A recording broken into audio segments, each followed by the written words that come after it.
Hello guys, അപ്പോൾ നമ്മൾ ഇന്ന് എവിടെയാണ് പോകുന്നത് വെച്ചിട്ടുണ്ടെങ്കിൽ ന്യൂഡൽഹി, എറണാകുളം ടു ന്യൂഡൽഹി ടു അത് സർപ്രൈസാണ് കേട്ടോ. എവിടെയാണ് പോകുന്നത് ഇവിടെ വന്നിട്ട് വിയർക്കുന്ന ഗൈസ്, ഭയങ്കര ചൂട്, വെയിൽ കാരണം ഇരിക്കാൻ കഴിഞ്ഞ സൺസ്ക്രീൻ ഇടാൻ മറന്നുപോയി. നമ്മൾ ട്രെയിൻ ഇപ്പം വരും കേട്ടോ.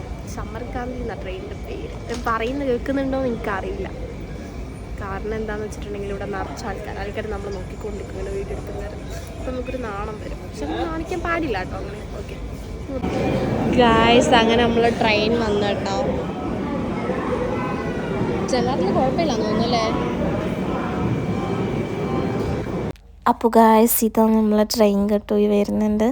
അപ്പോൾ നമ്മൾ 3rd AC ആണ് കേട്ടോ അവിടുത്തെ. അപ്പോൾ ഗൈസ്, ഞാൻ വിചാരിച്ചു എന്തായാലും വാഷ്റൂം കാണിക്കണം. അപ്പോൾ 2 ദിവസം നമ്മൾ ട്രെയിൻ ഇരിക്കുന്നതല്ലേ, അപ്പോൾ എന്തായാലും വാഷ്റൂം യൂസ് ചെയ്യേണ്ടി വരുമല്ലോ. അപ്പോൾ ഞാൻ വിചാരിച്ചു നിങ്ങളെ കൂടി വാഷ്റൂം കാണിക്കാം, എങ്ങനെയുണ്ട്, ക്ലീൻ ആണോ എന്നൊക്കെ. അപ്പോൾ നിങ്ങൾക്ക് എന്താ തോന്നുന്നതെന്ന് വെച്ചിട്ടുണ്ടെങ്കിൽ പറയൂ. അപ്പം നമ്മളിങ്ങനെ പോവുകയാണ് കേട്ടോ. അപ്പം ഞാനിങ്ങനെ എൻ്റെ ഫോട്ടോയും വീഡിയോ ഒക്കെ എടുത്ത് ഓരോ കോപ്രായം കാണിക്കാൻ കേട്ടോ. ഉണ്ടോ, ഞാൻ ഓരോന്നിങ്ങനെ നോക്കുകയാണ് എന്തൊക്കെ കാണിക്കണം എന്നൊക്കെ. ബോറടിക്കുന്ന ഗായ്സ്, ട്രെയിനിങ് ഇങ്ങനെ പോയിക്കൊണ്ടിരിക്കുകയാണ്. കുറേ ദൂരം പോകാനുണ്ടെന്ന് ആലോചിക്കുന്നേരം മനസ്സിലൊരു സങ്കടം ഉണ്ട്. അപ്പോഴത്തേക്കും നമ്മൾ ഫുഡ് കഴിക്കും, വിഷമം തോന്നുന്നേരം. അപ്പോൾ നമ്മൾ ഇവിടെ നിന്ന് എന്തായാലും ഒരു ഫ്രൈഡ് റൈസ് ഒക്കെ ഉണ്ടാക്കിയിട്ടാട്ടോ പോയത്. അപ്പോൾ ഫ്രൈഡ് റൈസ് ഉണ്ടാക്കാനുള്ള റെസിപ്പി ഇല്ല, എൻ്റെ വീടിനടുത്തുള്ള ചേച്ചിയാട്ടോ പറഞ്ഞത്. അപ്പോൾ ഞാൻ അതൊക്കെ നോക്കി ഉണ്ടാക്കി. അപ്പോൾ എനിക്ക് നല്ല വിശപ്പാണ്. ഉച്ചയ്ക്ക് 12:30 നമുക്ക് ട്രെയിൻ ഉണ്ടായിരുന്നത്. അപ്പോൾ ഞാനിങ്ങനെ ഫുഡ് കഴിക്കുകയാണ്. അപ്പോൾ അതൊക്കെ കഴിഞ്ഞ് നോക്കുക, അവരുടെ സ്നേഹം ഞാനിങ്ങനെ നോക്കിയിരിക്കുമായിരുന്നു ഗൈസ്. നിങ്ങളും ആസ്വദിക്കൂ. ശ്രീലകം വാഴുന്ന ദേവി, പ്രാണമന്ത്രമുണർത്തുന്ന ദേവി, തപശിരിക്കും. അപ്പോൾ ഗൈസ്, നമ്മൾ കയറിയപ്പോൾ തന്നെ ഒരു ചേട്ടനും കുഞ്ഞും ചേച്ചിയൊക്കെ ഉണ്ടായിരുന്നു കേട്ടോ. അപ്പോൾ നമുക്ക് ആ ഒരു ബോറടി ഇങ്ങ് മാറിക്കിട്ടി. 2 ദിവസം എങ്ങനെ പോവും എന്നുള്ളതിൻ്റെ ആ ഒരു വിഷമം എനിക്ക് മാറി. കുഞ്ഞനൊക്കെ ഉണ്ടെങ്കിൽ പിന്നെ പെട്ടെന്ന് സമയം പോകില്ല ഗൈസ്. അപ്പോൾ നമ്മളിങ്ങനെ കൊച്ചിനെ നോക്കിയിരിക്കുകയാണ്. അപ്പോൾ ആ കുഞ്ഞ് മാത്രമല്ല കേട്ടോ, വേറൊരു കുഞ്ഞിനും ഉണ്ടായിരുന്നു കുറച്ച് മുന്നോട്ടുള്ളൊരു സീറ്റിൽ. അപ്പോൾ ആ കുഞ്ഞിനൊക്കെ ആയിട്ട് ഭയങ്കര കളിയും ചിരിയും ഒക്കെ ആയിരുന്നു. ഇവളുടെ കുസൃതിയും കാര്യങ്ങളൊക്കെ കണ്ടിട്ട് നമ്മൾ സമയം വേഗം പോയി കേട്ടോ. ഒരു ദിവസം എങ്ങനെ പോയെന്നൊന്നും അറിഞ്ഞില്ല കേട്ടോ. അത്രയ്ക്ക് നല്ല രസമായിരുന്നു. എൻ്റെ ട്രെയിൻ ലൈഫിൽ ഒരു വലിയ ബോറടിയില്ലാതെ പോയത് കേട്ടോ. പിന്നെ നമ്മൾ കോഴിക്കോട് എത്തി ഗൈസ്. അപ്പോൾ കോഴിക്കോട് എത്തുന്നവരെ മെയിൻ എന്താ, കോഴിക്കോടൻ ഹൽവ. എനിക്കാണെങ്കിൽ എൻ്റെ ഏട്ടൻ്റെ കല്യാണത്തിന് എൻ്റെ ഏട്ടത്തിൻ്റെ വീട്ടിൽ നിന്ന് ഹൽവ ഉണ്ടോന്ന് കേട്ടോ, ഒരു വലിയ ബോക്സിൽ കോഴിക്കോടൻ ഹൽവ. എന്നിട്ട് എനിക്ക് കോഴിക്കോടൻ ഹൽവ ഭയങ്കര ഇഷ്ടമാണ് കേട്ടോ. അപ്പം ഞാനതിങ്ങനെ കഴിച്ചുകൊണ്ടിരിക്കുകയാണ്. അപ്പം 2 കുഞ്ഞുങ്ങളൊക്കെ ഉണ്ട് കണ്ടോ ഗൈസ. കുഞ്ഞിനിങ്ങനെ കിട്ടുന്ന അവസരത്തിലെല്ലാം ഉമ്മ കൊടുക്കുന്നുണ്ട് കേട്ടോ. അപ്പോൾ ഭയങ്കര സ്നേഹമാണ് പിള്ളേർ. എനിക്കാണ് വളരേണ്ടത് ഇനിയുള്ള കാലത്തൊക്കെ. അപ്പോൾ അവരിങ്ങനെ ഒരു നിഷ്കളങ്കമായ മനസ്സിലെ കുട്ടികൾക്ക് അവരിങ്ങനെ കളിക്കുകയാണ്. അതാ വിൻഡോ അടിച്ച് പൊട്ടിക്കണമെന്നൊന്നും അറിയില്ല, പക്ഷേ ഭയങ്കര അടിയായിരുന്നു കേട്ടോ. ഭയങ്കര സ്നേഹമായിരുന്നു 2 ആൾക്കാരും. അപ്പോൾ ഇതൊക്കെ കണ്ടപ്പോൾ നമുക്കൊരു സന്തോഷം തോന്നിയില്ലേ. അറിയു പോലും ഇല്ലാത്ത കുട്ടികളല്ലേ, അവർക്കൊക്കെ കണ്ടപ്പോൾ ഒരു സ്നേഹങ്ങളില്ലേ. അതാ പറയുന്നത്, കുട്ടികളുടെ മനസ്സിൽ കള്ളമില്ല, നിഷ്കളങ്കത ആണെന്നൊക്കെ പറയുന്നില്ലേ, അതാട്ടോ ഇവിടെ കാണുന്നത്.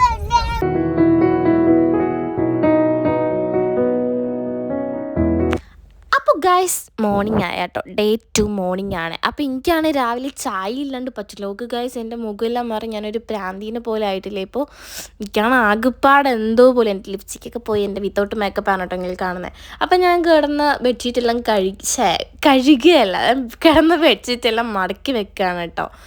അപ്പോൾ വീണ്ടും നൈറ്റ് യൂസ് ചെയ്യേണ്ടതല്ലേ, അപ്പോൾ നമ്മളത് മടക്കി വെക്കണമല്ലോ. ഞാനങ്ങനെ കേട്ടോ പഠിച്ചിട്ടുള്ളത്, അതുകൊണ്ടാണ്. അപ്പോൾ അതൊക്കെ കഴിഞ്ഞിട്ട് ബ്രഷ് ചെയ്യാൻ വേണ്ടി പോവുകയാണ്. എനിക്കാണെങ്കിൽ തീറ്റ് ചടപ്പായിട്ടുള്ള കാര്യം എന്താണെന്ന് വെച്ചാൽ ട്രെയിനിലെ വെള്ളം യൂസാക്കാൻ എനിക്ക് ഭയങ്കര ബുദ്ധിമുട്ടാണ്. എന്താണെന്നറിയില്ല, പക്ഷെ പല്ല് തേക്കാണ്ടിരിക്കാൻ വേറെ വഴിയില്ലല്ലോ. നമ്മളാണെങ്കിൽ ക്യാനിൽ വെള്ളം നിറച്ചിട്ട് അത് എടുക്കാനും മറന്നുപോയി ഗൈസ്. അതാണ് ഏറ്റവും വലിയൊരിത്. പിന്നെ ഇത് പോകുന്ന വഴിയിൽ കണ്ടൊരു ഇതാണ്, ഫുള്ളിങ്ങനെ ഇരുണ്ടടക്കുന്ന. അപ്പോൾ എൻ്റെ അടുത്തുനിന്ന് ഒരു ചേട്ടൻ ചോദിച്ചേ, എന്തിനാ ഇങ്ങനെ വീഡിയോ എടുക്കുന്നത്, ഫുൾ ഇരുണ്ടല്ല അടക്കുന്നത്. അപ്പോൾ ഞാൻ പറഞ്ഞു, എപ്പോഴായാലും ഒരു പകൽ വരുമല്ലോ, അപ്പോൾ അതിന് വേണ്ടിയിട്ട് ഞാനിങ്ങനെ എടുക്കുന്നതെന്ന് പറഞ്ഞേ. നേരെ പുള്ളിക്കും ചിരി വന്നു, എനിക്കും ചിരിയാണ്. പക്ഷെ സീരിയസ്ലി നമ്മളുടെ ലൈഫിലും അങ്ങനെയല്ലേ ഗൈസ് സംഭവിക്കുന്നത്.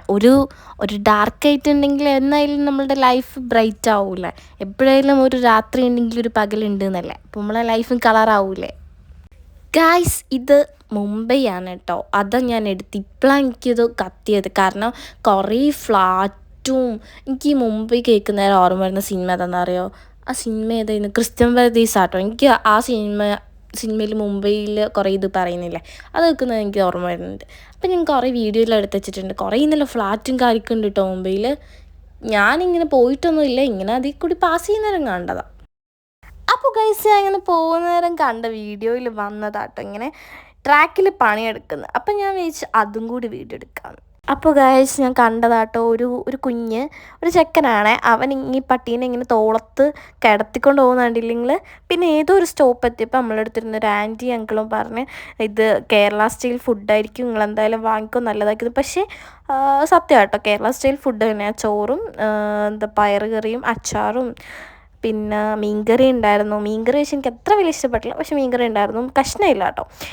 അപ്പോൾ അതൊക്കെ കൂട്ടി കഴിഞ്ഞതിന് ശേഷം ഞാൻ ഈ ഒരു കോലുമിഠായി, പണ്ടത്തെ ആൾക്കാരുടെ കോലുമിഠായി, അത് ഞാനിങ്ങനെ ഉത്സവത്തിനൊക്കെ കിട്ടും. ഞാനിത് ട്രിവാൻഡ്രം വെട്ടുകാട് പള്ളിയിൽ പോയപ്പോൾ അവിടെ നിന്ന് വാങ്ങിയതാട്ടോ. അപ്പോൾ അതൊക്കെ കഴിച്ച് ഞാനിങ്ങനെ ഇരിക്കുക. ഇതൊക്കെയല്ലേ ഗൈസ് ഈ ഉള്ളൂ, എത്തിയിട്ടല്ലേ ബാക്കി കാര്യങ്ങൾ. അപ്പോൾ ന്യൂട്ടലൊക്കെ വാങ്ങിയിട്ടുണ്ടായിരുന്നു, പക്ഷെ ന്യൂട്ടല നമ്മൾ പൊട്ടിച്ചിട്ടില്ല. അതാണ് ഗൈസ്, കണ്ടേ പറയില്ലേ, പൊട്ടിച്ചില്ല. നമ്മൾ പൊട്ടിക്കാൻ കാത്തിരുന്നു. അന്നേരം കമ്മലും കൊണ്ട് വേറൊരു ചേട്ടൻ വന്നു. അപ്പോൾ ഈ കമ്മൽ ഞാൻ പറയുക, ഈ കമ്മൽ മോഷ്ടിച്ചുകൊണ്ട് ആരെങ്കിലും ബാഗിലിട്ടാൽ പോലും ആ ചേട്ടൻ അറിയത്തില്ല. കാരണം ആ ചേട്ടൻ വന്നിട്ട് പിന്നെ പോയിട്ട് തിരിഞ്ഞ് നോക്കിയതേ ഇല്ല. പിന്നെ ഞാൻ വേണ്ടാന്ന് പറഞ്ഞ് കൊടുത്തപ്പോൾ ചേട്ടൻ്റെ മുഖത്തിൻ്റെ ഒരു എക്സ്പ്രഷൻ ഉണ്ടായിരുന്നു, അത് വീഡിയോ എടുക്കാൻ പറ്റിയില്ല, അല്ലെങ്കിൽ ഞാൻ എടുത്തേനെ. അപ്പോൾ അതൊക്കെ കഴിഞ്ഞിട്ട് നമ്മളിങ്ങനെ ഞാൻ പുറത്തോട്ട് വീഡിയോ എടുക്കുകയാണ്. ഒന്നും കാണാനൊന്നും പറ്റത്തില്ല, പക്ഷെ വെറുതെ എടുക്കും. അപ്പോൾ നമ്മൾ ഫുഡ് ഓർഡർ ആക്കിയിട്ട് ഫുഡിങ്ങനെ വെന്ന് കേട്ടോ. നമ്മൾ ഏതോ ഒരു സ്റ്റോപ്പ് എത്തിയപ്പം സ്വിഗ്ഗിയിൽ ഓർഡർ ചെയ്തത്, PNR നമ്പറൊക്കെ കൊടുത്തിട്ട് അങ്ങനെയൊക്കെ പറ്റും കേട്ടോ. അപ്പോൾ അതൊക്കെ നമ്മൾ ഇത് അറിയാത്ത ആൾക്കാർക്ക് വേണ്ടിയിട്ടാണ് കേട്ടോ നമ്മൾ പറഞ്ഞത്. അപ്പോൾ നമ്മളതൊക്കെ കഴിഞ്ഞിട്ട് പിസ്സ എടുത്തു. അപ്പോൾ പിസ്സ, ബർഗർ, പിന്നെ അതുപോലെ തന്നെ ചീസ് വെച്ചിട്ടുള്ള ഫ്രൈസ് ഉണ്ടായിരുന്നു. അപ്പോൾ അതൊക്കെയാണ് നമ്മൾ ഓർഡർ ആക്കിയത്. അപ്പോൾ എനിക്ക് ഈ സാധനങ്ങളൊക്കെ ഭയങ്കര ഇഷ്ടമാണ്, നല്ല ടേസ്റ്റ് ആയിരുന്നു. അപ്പോൾ എനിക്കാണ് ഈ പിസ്സയാണ് ഏറ്റവും കൂടുതൽ ഇഷ്ടം. അങ്ങനെ ഞാൻ പിസ്സയൊക്കെ കഴിച്ചു. നമ്മൾ ഫുഡൊക്കെ കഴിച്ച് കഴിഞ്ഞിട്ട് നമ്മൾ ഡൽഹിയിലെത്തി ഗൈസ്. അതാണ് നിങ്ങൾ ഈ കാണുന്നത്. അപ്പോൾ ഡൽഹിയിലെത്തിയ ഭയങ്കര തണുപ്പായിരുന്നു. അങ്ങനെ ഞാനൊരു ജാക്കറ്റൊക്കെ എടുത്തിട്ടാണ് അവിടെ നിന്ന് ഇറങ്ങിയത് കേട്ടോ. അപ്പോൾ ഡൽഹിയിലെ വിശേഷങ്ങളുമായിട്ട് നെക്സ്റ്റ്